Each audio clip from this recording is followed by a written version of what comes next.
Okay. അപ്പൊ എന്താ പറയാ, ഹോസ്പിറ്റലില് മെയിൻ ഏറ്റവും പ്രധാനപ്പെട്ട ഹോസ്പിറ്റലിന്റെ ഫംഗ്ഷൻ എന്ന് പറയുന്നത് to treat, diagnosis and prevent diseases ആണ് അല്ലെ. ട്രീറ്റ്മെന്റ് കൊടുക്കുക, ഡയഗ്നോസിസ് ചെയ്യുക, പിന്നെന്താണ് പലതരത്തിലുള്ള രോഗങ്ങളെ പ്രിവെന്റ് ചെയ്യാനുള്ള മെഷേഴ്സ്, ഇതൊക്കെയാണ് ഹോസ്പിറ്റലിൽ മെയിൻ ആയിട്ട് വരുന്നത്. അതിന് വേണ്ടിയിട്ടുള്ള ഡിപ്പാർട്ട്മെന്റുകളാണ് കഴിഞ്ഞ ക്ലാസ്സുകളിലൊക്കെ നമ്മൾ ഡിസ്കസ് ചെയ്തത്. എന്നാൽ നോട്ട് ഓൺലി ദീസ് ഡിപ്പാർട്ട്മെന്റ്സ്, ഇത്തരം ഡിപ്പാർട്ട്മെന്റുകൾ പോരാതെ അല്ലെങ്കിൽ ഇത് മാത്രം ഉണ്ടെങ്കിൽ മാത്രം എന്താണ് the hospital will not function smoothly. അതിന്റെ ഫങ്ഷൻസ് ഒക്കെ കൃത്യമായിട്ട് സ്മൂത്ത് ആയിട്ട് ഫങ്ഷൻ ചെയ്യാനായിട്ട് സാധിക്കില്ല. There are some other departments which support the hospital departments. ഹോസ്പിറ്റലിന്റെ ഈ പറയുന്ന ഡിപ്പാർട്ട്മെന്റുകളെ എല്ലാം തന്നെ സപ്പോർട്ട് ചെയ്യുന്ന കുറച്ച് ഡിപ്പാർട്ട്മെന്റുകൾ കൂടി തീർച്ചയായിട്ടും അത്യാവശ്യമുള്ളതാണ് ഒരു ഹോസ്പിറ്റലിനെ സംബന്ധിച്ച്.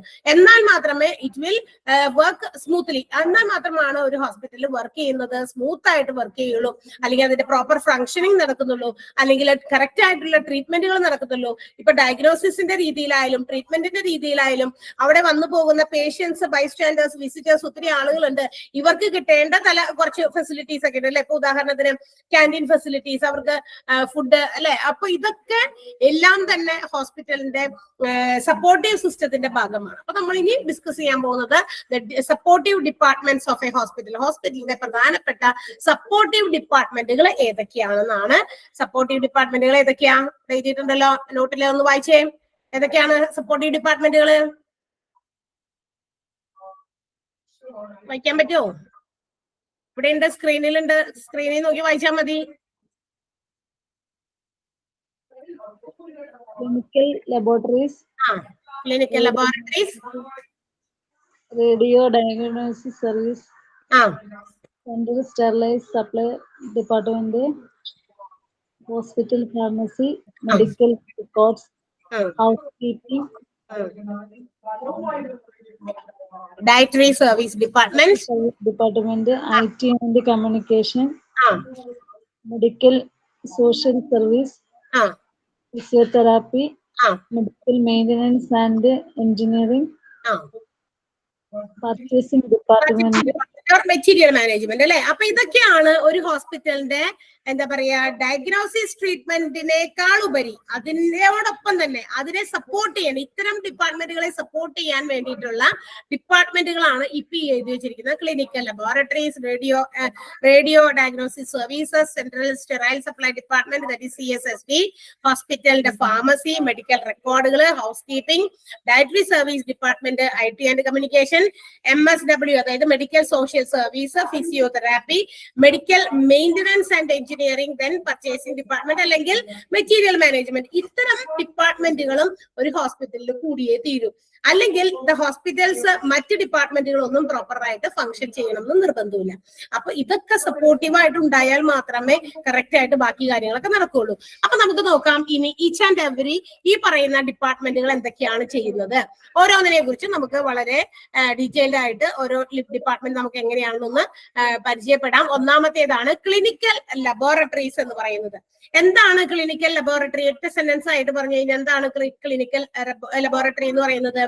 Which provides a wide range of procedures which help the doctors to treat അല്ലെ, ട്രീറ്റ്മെന്റ് അല്ലെങ്കിൽ ഫോർ ട്രീറ്റ്മെന്റ്, ഡോക്ടേഴ്സിനെ ട്രീറ്റ്മെന്റിന് വേണ്ടി സഹായിക്കുന്ന ഒരു വൈഡ് റേഞ്ച് ഓഫ് പ്രൊസീജിയേഴ്സ് ഉൾപ്പെടുന്ന ഒരു എന്താ പറയാ ഡിപ്പാർട്ട്മെന്റ് ആണ് ക്ലിനിക്കൽ ലബോറട്ടറി എന്ന് പറയുന്നത് അല്ലെ.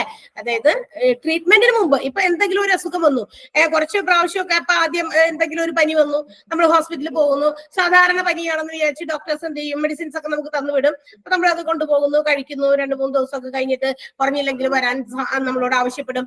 അല്ല കുറഞ്ഞിട്ടുണ്ടെങ്കിൽ കുഴപ്പമില്ല, വരണമെന്നില്ല, നിർബന്ധമില്ല എന്ന് നമുക്ക് ഇൻസ്ട്രക്ഷൻ തന്നുവിടും അല്ലെ. അപ്പൊ according to the prescriptions by the doctors prescribe ചെയ്യുന്നത് പോലെ നമ്മൾ ഫോളോ അപ്പ് ചെയ്യും. നമ്മൾക്ക് തന്നിരിക്കുന്ന മെഡിസിൻസ് ഒക്കെ കഴിക്കുന്നു, മാറിയില്ല എങ്കിൽ നമ്മൾ വീണ്ടും വരും അല്ലെ. ഇടയ്ക്ക് വീണ്ടും പനി വിട്ടി മാറിയിട്ടില്ല, ഇടയ്ക്കിടയ്ക്ക് വീണ്ടും വന്നുകൊണ്ടിരിക്കുന്നു എന്ന് പറയും. അപ്പൊ വീണ്ടും വരുമ്പോഴെന്തായിരിക്കും, ഡോക്ടർ നേരത്തെ കൊടുത്തു വിട്ട് മരുന്ന്, ഓൾറെഡി ഒരു പനി വന്നു കഴിഞ്ഞാൽ അത് മാറാനുള്ള കാര്യങ്ങളൊക്കെ ഉള്ള അടങ്ങിയ ഒരു മെഡിസിൻ ആണ് കൊടുത്തു വിട്ടത്. പിന്നെ വൈ എന്തുകൊണ്ട് വീണ്ടും ആ പനി റിപ്പീറ്റ് ചെയ്യുന്നു എന്നുള്ളത് അറിയണമെന്ന് ഉണ്ടെങ്കിൽ എന്ത് ചെയ്യുന്നു, ഡോക്ടേഴ്സ് അതിനെക്കുറിച്ച് കുറച്ചുകൂടി വിശദമായിട്ടുള്ള ഡീറ്റെയിൽഡ് ആയിട്ടുള്ള ചില ടെസ്റ്റുകളൊക്കെ നടത്തിയിട്ട് വേണമായിരിക്കും. അപ്പൊ അതിന് ഫോർ ദാറ്റ് പർപ്പസ് അതിന് വേണ്ടിയിട്ട് ക്ലിനിക്സ് ആണ് അല്ലെങ്കിൽ ക്ലിനിക്കൽ ലബോറട്ടറീസ് ആണ്, ലാബുകൾ എന്ന് നമ്മൾ പറയും അല്ലെ. അപ്പൊ ഇത്തരം ക്ലിനിക്കൽ ലാബുകളാണ് ചിലപ്പോഴൊക്കെ മിക്ക ഹോസ്പിറ്റൽസിലും ലബോറട്ടറീസ് ഓൾറെഡി ഉള്ളതാണ്, പുറത്തായാലും നമുക്ക് ടെസ്റ്റ് ചെയ്യാൻ പറ്റും. അപ്പൊ ഇത്തരം ലാബുകളാണ് ഈ ഒരു ഫംഗ്ഷനിങ് ചെയ്യുന്നത്. എന്താ പറയാ, നമ്മുടെ ഹ്യൂമൻ ബോഡിയിലെ ബ്ലഡോ അല്ലെങ്കിൽ യൂറിനോ അല്ലെങ്കിൽ മറ്റേതെങ്കിലും തരത്തിലുള്ള ഫ്ലൂയിഡ്സോ എടുത്തിട്ട് ടെസ്റ്റ് ചെയ്യുന്നു. എന്തുകൊണ്ട്, what is the reason for this fever, അതായത് കണ്ടിന്യൂസ് ആയിട്ട് ഇങ്ങനെ ഫീവർ വരാനോ അല്ലെങ്കിൽ കണ്ടിന്യൂസ് ആയിട്ട് തലവേദന ഏതാണോ അസുഖം അത് വിട്ടുമാറാത്തത് എന്തുകൊണ്ട് എന്നൊക്കെ അന്വേഷിക്കാൻ വേണ്ടിയിട്ടാണ് ഈ ഒരു ഡയഗ്നോസിസ് ട്രീറ്റ്മെന്റ് ചെയ്യുക. അപ്പൊ ഡയഗ്നോസിസ് പ്രൊസീജിയർ നടക്കുന്ന സ്ഥലമാണ് ക്ലിനിക്കൽ ലബോറട്ടറീസ്. പ്രധാനമായിട്ടും 6 മെയിൻ ഫീൽഡ്സിലാണ് ഈ ക്ലിനിക്കൽ ലബോറട്ടറി പെർഫോം ചെയ്യുന്നത്, ലാബ് ടെസ്റ്റുകൾ പെർഫോം ചെയ്യുന്നത് 6 മെയിൻ ഫീൽഡുകളിലാണ്. അത് ഏതൊക്കെയാണ്? Bacteriology, biochemistry, histology, serology, haematology and cytology. ഇങ്ങനെ 6 വിഭാഗങ്ങൾ, 6 പ്രധാനപ്പെട്ട മേഖലകളിലാണ് ഈ പറയുന്ന ലാബ് ടെസ്റ്റുകൾ ക്ലിനിക്കൽ ലബോറട്ടറീസിൽ നടക്കുക.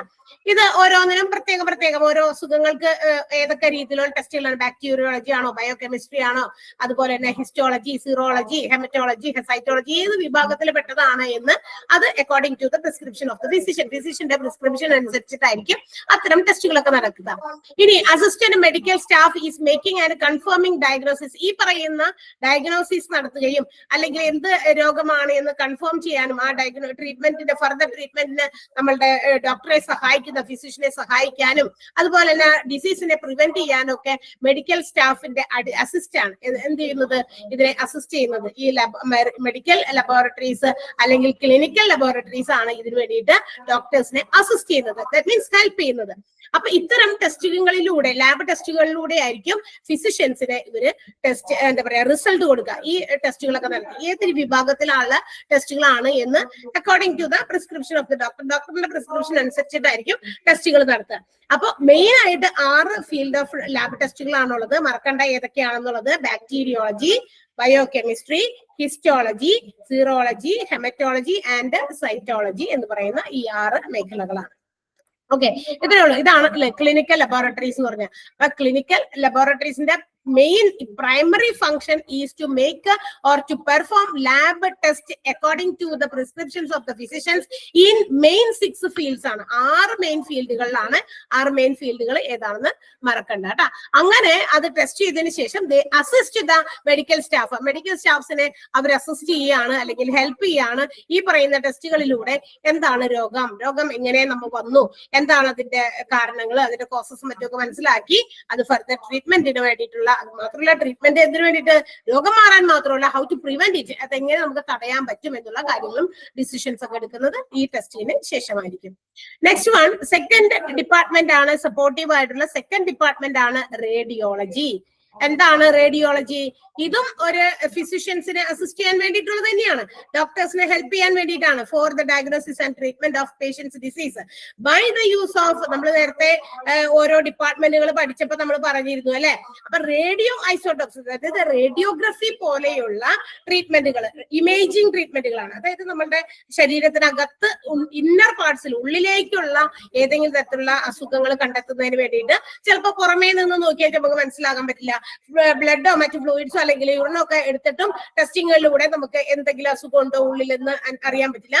സോ ഇൻ സച്ച് കേസസ്, അത്തരം സന്ദർഭങ്ങളിലാണ് ഈ റേഡിയോഗ്രാഫി ഉപയോഗിച്ച് റേഡിയോളജി എന്ന് പറയുന്ന ഡിപ്പാർട്ട്മെന്റിൽ ഡയഗ്നോസിസ് ചെയ്യുന്നത്. ചില രോഗങ്ങളെ കണ്ടെത്താൻ വേണ്ടിയിട്ടുള്ള കാര്യങ്ങളാണ്. ഫ്ലൂറോസ്കോപ്പി, റേഡിയോ ഐസോട്ടോപ്സ്, പിന്നെ ഹൈ വോൾട്ടേജ് ആക്സിലറേഷൻ ആയിട്ടുള്ള എന്താ പറയാ ചില റേസ് നമ്മുടെ ശരീരത്തിലേക്ക് കടത്തി വിട്ടിട്ടായിരിക്കും അത്തരം ഡയഗ്നോസിസുകൾ നടത്തുക. So they are also, radiology department is also a supportive department to the hospitals another departments. മറ്റ് ഡിപ്പാർട്ട്മെന്റുകളെയൊക്കെ സപ്പോർട്ട് ചെയ്യാൻ വേണ്ടിയിട്ടുള്ള ഒരു ഡിപ്പാർട്ട്മെന്റ് കൂടിയാണ് നമ്മുടെ റേഡിയോളജി എന്ന് പറയുന്നത്. അപ്പോൾ ഇവിടെ ട്രീറ്റ്മെന്റ് നടക്കുന്നത് ലാബ് ടെസ്റ്റ് അല്ല. ലാബ് ടെസ്റ്റിൽ എന്താ നടക്കുക, നമ്മുടെ ശരീരത്തിനകത്തുള്ള എന്തെങ്കിലും ഫ്ലൂയിഡ്സ്, യൂറിൻ, ബ്ലഡ് അങ്ങനെയുള്ള സാധനങ്ങൾ എടുത്തിട്ട് ടെസ്റ്റ് ചെയ്യുന്നു അല്ലെ. അകത്തുനിന്ന് പുറത്തേക്ക് എടുത്തിട്ട് പുറത്ത് വെച്ചിട്ടാണ് ലാബിൽ ടെസ്റ്റുകൾ നടത്തുക. അതേസമയം റേഡിയോഗ്രഫി അല്ലെങ്കിൽ റേഡിയോളജി എന്ന് പറയുന്ന ഡിപ്പാർട്ട്മെന്റിലെ radiography, radio isotopes, high voltage ആയിട്ടുള്ള ആക്സലറേറ്റഡ് ആയിട്ടുള്ള റേസ് ഒക്കെ ശരീരത്തിനകത്തേക്ക് കടത്തിവിട്ട് ഒരു ഇമേജിങ് ചിലപ്പോ വല്ല മോണിറ്റേഴ്സിലോ അല്ലെങ്കിൽ വേറെ ഏതെങ്കിലും സ്ക്രീനിലോ ആ ഇമേജ് പതിപ്പിച്ചിട്ട് എന്താണെന്ന് മനസ്സിലാക്കാൻ വേണ്ടിയിട്ടുള്ള ട്രീറ്റ്മെന്റ് ആണ്, അല്ലെങ്കിൽ ആ ഒരു ഡയഗ്നോസിസ് ട്രീറ്റ്മെന്റ് ആണ് എന്തെന്ന് വിളിക്കാം നമുക്ക് റേഡിയോളജി എന്ന് പറയുന്നത്.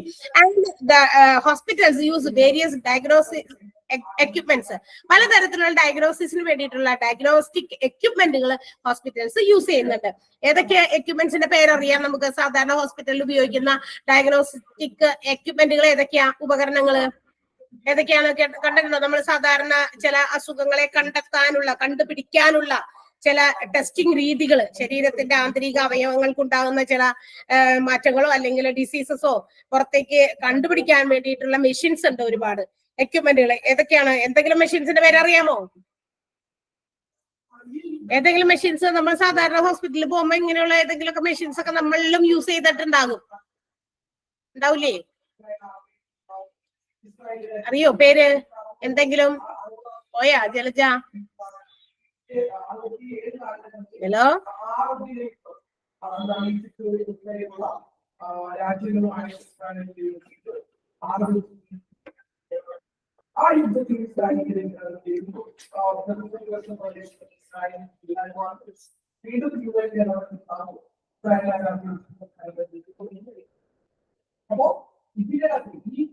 ഹലോ,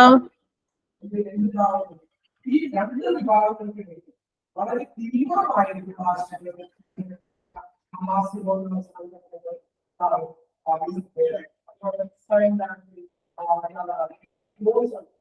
തീവ്ര ദേശീയതയായി കാണുന്ന ചില പ്രസ്ഥാനങ്ങളുണ്ടാവും. അപ്പോൾ ഇതിൽ ആദ്യം ചെയ്യുന്ന ഇത് ഈ പറയുന്ന കൺസിഡറേഷൻ കാണുന്ന എല്ലാവർക്കും വിഷയങ്ങൾക്ക് ആരംഭിച്ചതായി. ഇസ്രായേൽ ഇസ്രായേലിനെ പലസ്തീന കൈവശപ്പെടുത്തി ജന്മനാഥത്തിൽ നിന്നും ഉണ്ടാക്കിയുള്ള പലസ്തീൻ ഇസ്രായേലിന്റെ വിപുലീകരണത്തോട് അഭ്യാപ്തികളായിരിക്കുന്ന പലസ്തീൻ സ്വന്തമായ രാജ്യം പലസ്തീൻ ലിബറേഷൻ ഓർഗനൈസേഷൻ. ഓക്കെ, അപ്പൊ അതിന്റെ വേരിയസ് ഡയഗ്നോസ്റ്റിക് എക്യുപ്മെന്റുകളാണ് x-ray machine, CT scan machine, okay. പിന്നെ ഏതാണ്? MRI മെഷീൻ, എക്കോ കാർഡിയോഗ്രാം, പിന്നെ അൾട്രാസൗണ്ട്, കളർ ഡ്രോപ്ലേഴ്സ്. ഇതൊക്കെയാണ് പ്രധാനമായിട്ടും ഹോസ്പിറ്റൽസിൽ എന്താ പറയാ നമ്മളുടെ റേഡിയോളജി വിഭാഗത്തിൽ ഉപയോഗിക്കുന്ന പല ഡയഗ്നോസ്റ്റിക് എക്യുപ്മെന്റുകളുടെ പേരുകളാണ്. ഇതൊക്കെ കുറെയൊക്കെ നമുക്ക് ഫെമിലിയർ ആണ്. എക്സ്റേ മെഷീൻ അല്ലെ, എക്സ്റേസ് ഉപയോഗിക്കുന്നതാണ് നമ്മളുടെ എന്താ പറയാ ബോഡിയിൽ അകത്തുള്ള ബോൺസിന് ഉണ്ടാകുന്ന ചില ഫ്രാക്ഷൻസോ അല്ലെങ്കിൽ ഡിസ്ലൊക്കേഷൻസോ അല്ലെങ്കിൽ മറ്റേതെങ്കിലും തരത്തിലുള്ള ഡിസീസസ് നമ്മുടെ ബോൺസിനുമായിട്ട് ബന്ധപ്പെട്ടതോ ഒക്കെ ഉണ്ടെങ്കിൽ, പിന്നെ ചെസ്റ്റ് ഇൻഫെക്ഷൻസ് ഒക്കെ വരുമ്പോഴൊക്കെ എടുക്കുന്നതാണ്. അപ്പോഴൊക്കെ നമുക്ക് എന്താ പറയാ അകത്തുള്ള കാര്യങ്ങളെ കുറിച്ചൊക്കെ അറിയാനായിട്ട് പുറമേ നമുക്ക് നോക്കിയിട്ട് കാര്യമില്ല. അതുകൊണ്ടാണ് അകത്ത് റേഡിയോഗ്രാഫി അല്ലെങ്കിൽ ഇത്തരം അൾട്രാസൗണ്ടുകളോ അല്ലെങ്കിൽ എക്സ്റേ മെഷീൻസോ ഒക്കെ ഉപയോഗിച്ച് അതിന്റെ ഹെൽപ്പോട് കൂടി നമുക്ക് അകത്തുള്ള കാര്യങ്ങളെ കുറിച്ചൊക്കെ മനസ്സിലാക്കാൻ സാധിക്കും. സോ എക്സ്റേ മെഷീൻ എന്ന് പറയുന്നത് ഒരു എക്യുപ്മെന്റ് ആണ്.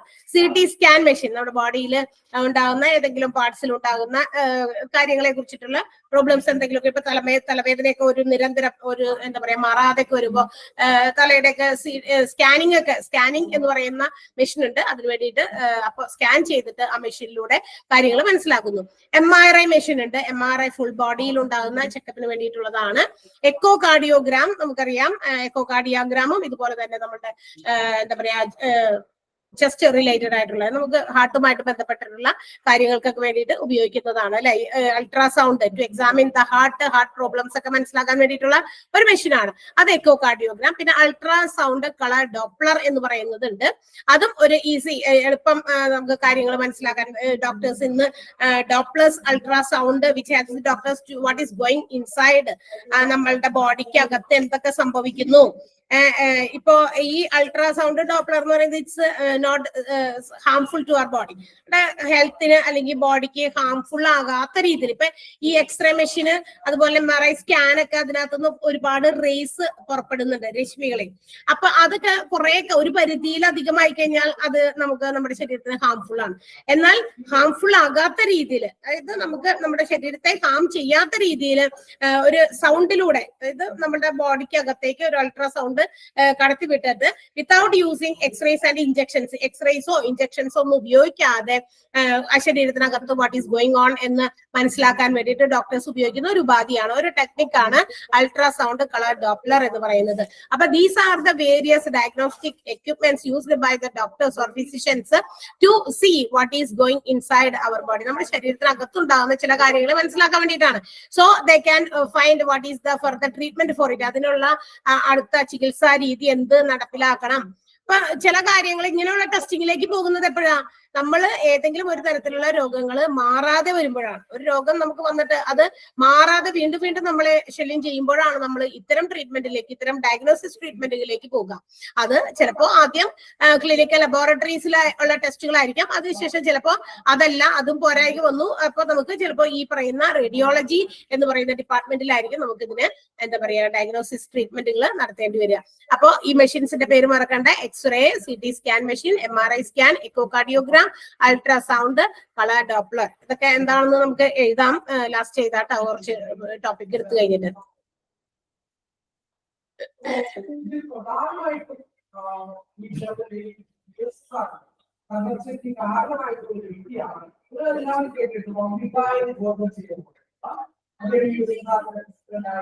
അദ്ദേഹം